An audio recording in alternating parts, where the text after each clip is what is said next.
బయట నుంచి కొనుకొచ్చే పని లేకుండా పరోటాలు ఒక్కసారి ఇట్లా ట్రై చేయండి. టేస్ట్ బావుంటది.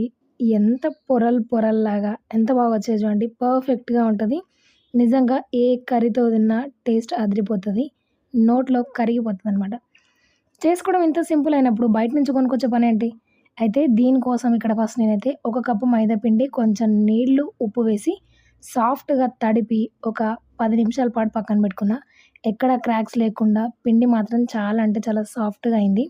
దీన్నిప్పుడు ఈక్వల్ బాల్స్ లాగా డివైడ్ చేసుకొని, పల్చగా చపాతీలాగా ఒత్తేసుకొని, వీడియోలో చూపిస్తున్నట్టుగా కత్తితో ఇలా ఘాట్లు పెట్టుకొని, వీటన్నిటిని దగ్గరికి మరీ ప్రెస్ చేస్తున్నట్టు కాకుండా, వీడియోలో చూపిస్తున్నట్టుగా దగ్గరికి అనేసుకొని, వీటన్నిటిని ఆ చపాతీ పీట పైన ఇలా కొడుతూ దాన్ని సాగదీస్తూ ఉండాలనమాట. కొంచెం పొడవుగా.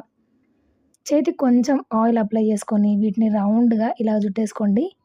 చుట్టేసుకొని అన్నీ ఒకేసారి ఇట్లా చేసి పెట్టుకొని, అప్పటికప్పుడు వీటిని ఇలాగా ప్రెస్ చేసుకొని, వేడి వేడి పెనం పైన 2 వైపులా మంచిగా కాల్చుకొని తీసేయండి.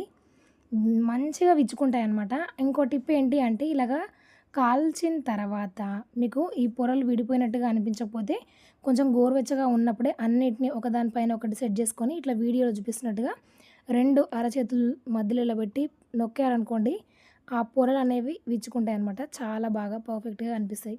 ఏ కర్రీతో తిన్నా కూడా టేస్ట్ చాలా బావుంటది. ఒకసారి ట్రై చేసి చూడండి. అండ్ నచ్చితే లైక్ చేయండి, కామెంట్ చేయండి, సబ్స్క్రైబ్ అవ్వండి. Thanks for watching. జై శ్రీరామ్.